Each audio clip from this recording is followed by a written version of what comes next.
Ce matin, on accueille Guillaume Durand. Oui, bonjour à vous qui nous écoutez, à moi qui m'écoute.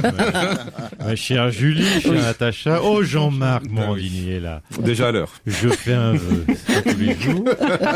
Lolo, la Saumure. Et puis surtout, bonjour à ce cher Thomas, le premier encore-man animateur muet.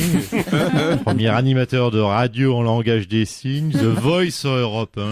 Il est parti trop fort, il s'est claqué une corde vocale. Du coup, Maxime Swistek, qui attendait sur le banc depuis 4 ans, s'est précipité sur le terrain. Je vous dis pas l'ambiance ici, c'est un peu tendu. Allez, sans plus tarder. Très bon match de Maxime Switek. Oui. Ça, je vais faire bon esprit, mais enfin, ça déglutissait fort tout à l'heure. Bon, allez. Sans plus tarder, mon stylo en acre pourpre d'Indonésie, mes lunettes en bois de corne de Valérie très très vénère. Ça démarre très fort, c'est parti pour les titres, ma chère Julie. Inondation, chers amis, dans le Var, avec les images de ces bateaux qui ont coulé dans le port à cause des inondations. Attendez, je relis quand même ce titre parce que je découvre en même temps que vous, donc ça me paraît bizarre. Des bateaux qui coulent à cause d'un excès d'eau. Oui, alors c'est moche pour nos amis varois, mais ils n'avaient pas l'air super fiables non plus, vos bateaux, là. Si au premier crachin, ils partent au fond. Non, moi, écoutez, moi, ce que je conseille à tout le monde en matière de bateaux, nautisme, c'est un petit rivat en bois exotique sur le lac de Côme avec un mannequin surdrapé derrière, juste au-dessus du moteur inboard. On n'est jamais déçus, croyez-moi. Guillaume, Allez, inondation dans le Var. Encore, on s'adapte dans la population locale, même chez les délinquants. Fini les fameux tueurs provençaux à moto si typiques. Place désormais aux tueurs en Zodiac, ou en jet ski, ou en planche à voile, on voit tout. Mention spéciale aux tueurs en pédalo, plus écolo. Bon, c'est vrai que t'as intérêt de mouliner sec du mollet une fois que t'as farci ton client. Il parle comme Audiard tout d'un coup. C'est vrai que, bah oui, ma chère Julie, je m'adapte. Le pédalo, c'est pas rapide pour s'échapper devant les forces de police locales. Citation, elle est sérieuse puisqu'elle est sur le site de l'ami Jean-Marc Morandini. Tiens. Elle appartient à Julie Gaillet de Médicis de la Croissanterie de la Brioche Dorée. Oui, c'est noble, c'est une vieille famille. Je cite les propos de Juju à l'endroit de Stéphane Guillon après ses allusions, vous vous en souvenez, sur Canal, à propos de la liaison avec un livreur de viennoiserie élyséen. Ouvrez les guillemets, t'es une merde, ne m'adresse plus jamais la parole, fermez les guillemets. Ah bon? Bah dis donc, c'est une poète, la nouvelle dame de France, la première dame. Alors, c'est vrai qu'elle est jolie, elle est sympa, mais si elle nous fait ça devant Barack Obama dans quelques semaines, imaginez, you are a shit, I don't ever talk to you. Ça va partir en sucette entre nous et la maison. Attendez, elle y est pas encore là. Et puis ce sondage exclusif qui nous intéresse tous sur l'infidélité. Un homme sur 2 déclare avoir déjà trompé sa femme, suivez mon regard.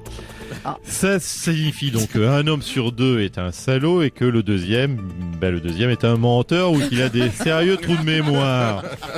Alors ne riez pas, ma chère Julie, la statistique pour les femmes, c'est une femme sur 3 qui a trompé son homme. Donc il y a que 2 femmes ce matin en studio, donc je compte. Regardez, il y a Julie et Natacha. Ouais. Donc la prochaine qui rentrera est une chaudasse. C'est qui alors? Apparemment c'est Yolène Delavigne qui va rentrer tout à l'heure pour sa chronique. On l'attend. J'ai aucune info là-dessus, c'est les statistiques qui parlent. Oui, c'est ça, bien sûr, Guillaume. Ça lui fera plaisir. Allez, on vous retrouve la semaine prochaine. Merci beaucoup. La loi Veil sur l'interruption. Laurent Cabrol est déjà sur le coup. On va parler de la loi Veil sur l'interruption volontaire de grossesse qui est remise en question, vous le savez, suite à la décision de l'Espagne de limiter l'avortement. La loi Veil, votée en 75, et vous étiez alors président, Valéry Giscard d'Estaing. Et tout à fait. Il n'y a pas eu Laurent Cabrol qui est sur le coup. Je me mets sur la liste d'attente. Oui, donc tout à fait. C'est sous ma présidence que cette, grande avancée sociale a pu voir le jour. Oui. Comment c'est venu cette histoire de loi Veil? Enfin, j'avais pris conscience des difficultés, des problèmes, des douleurs parfois, que peut engendrer une grossesse que l'on n'a pas souhaitée. Combien de femmes de chambre, combien de secrétaires, combien de journalistes, combien d'actrices ai-je mis ainsi dans l'embarras? Combien de princesses anglaises? Enfin, mais comment ça? Vous allez quand même pas nous dire que... À l'époque, si, j'ai pécho un maximum. Qu'est-ce que j'ai pécho? J'ai pécho de la Parisienne, de la Savoyarde, de la Limousine, de la Bretonne. Toute la France est passée, haute société, petite bourgeoisie, populaire, l'eau, tout. Mais c'est fini, oui. Mais on a fini, on a d'autres. Mais toutes, ma chère Julie Leclerc, toutes ne pouvaient pas garder ses enfants, ou ne le souhaitaient pas, tout simplement. Alors, c'est vrai que devant l'ampleur du problème, M. Cabral a vécu la même chose. Devant l'ampleur du problème, à l'époque, Simone Veil a rédigé cette loi pour me dépanner, qui m'a peut-être évité d'avoir beaucoup plus que les 839 enfants que j'ai actuellement. Voilà, et vous savez tout. Elle n'est pas encore arrivée là de la bille. Non, mais elle va arriver. On vous laisse, monsieur Giscard d'Estaing. Hier, Thomas Soto a donc dû abandonner l'antenne, trahi par sa voix, le pauvre Thomas. Ah, dis donc, il aura pas fait long feu. Allez. 3-4, musique hommage. Oh, mais enfin, mais non. Il est parti, Soto. Il est parti trop tôt.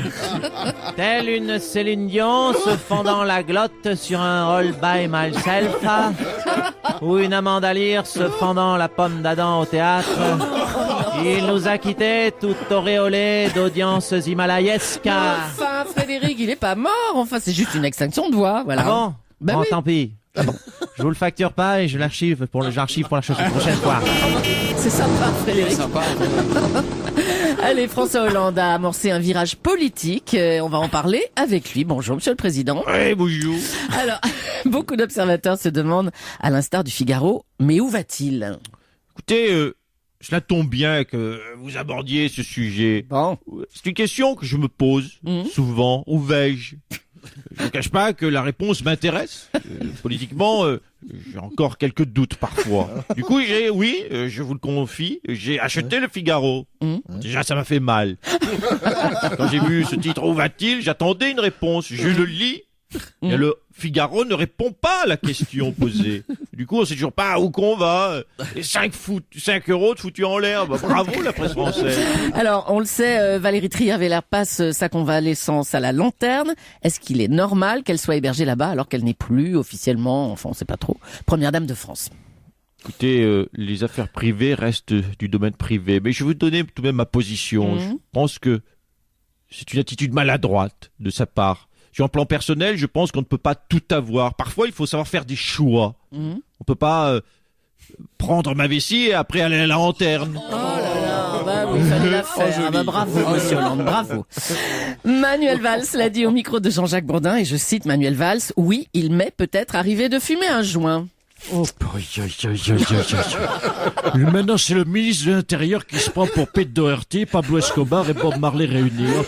Bravo, franchement, bravo l'exemple pour les jeunes. Oh, monsieur Sarkozy, vous exagérez quand même un petit peu, là. Hein. Allez, et Julie Leclerc qui le défend, qui fait l'apologie de la drogue sur une radio nationale. Non, mais non. Non, mais entre vous, Mme Julie, et Danny Cohn-Bendit qui avoir mangé des space cakes, c'est plus Europe 1, c'est Radio Fumette, Radio Pétard, Radio Chichot. Bon, allez, on vous laisse alors. Merci, monsieur Sarkozy. Angela Merkel nous rejoint maintenant. Bonjour, Angela. Alors, Manuel Valls a proposé de baisser la vitesse de 10 km/h sur les routes.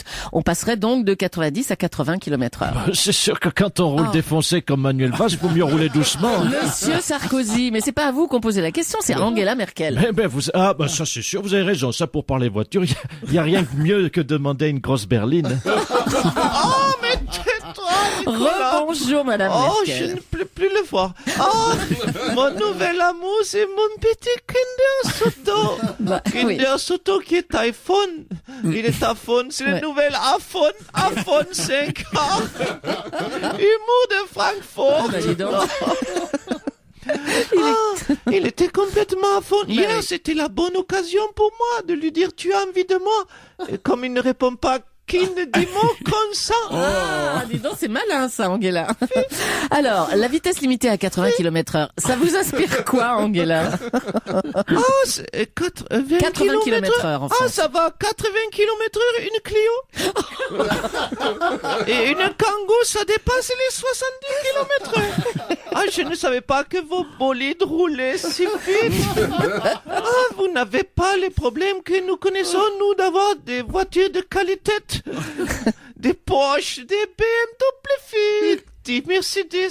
Bah oui, qu'est-ce que vous voulez? Et puis Angela pense aussi qu'il faut qu'on pense à limiter le ski à 10 km/h dans nos stations pour les skieurs allemands. Parce qu'au-dessus, ils tiennent plus trop sur la spatule, vos champions. C'est de bon goût, mais là, il n'est pas me chercher non plus.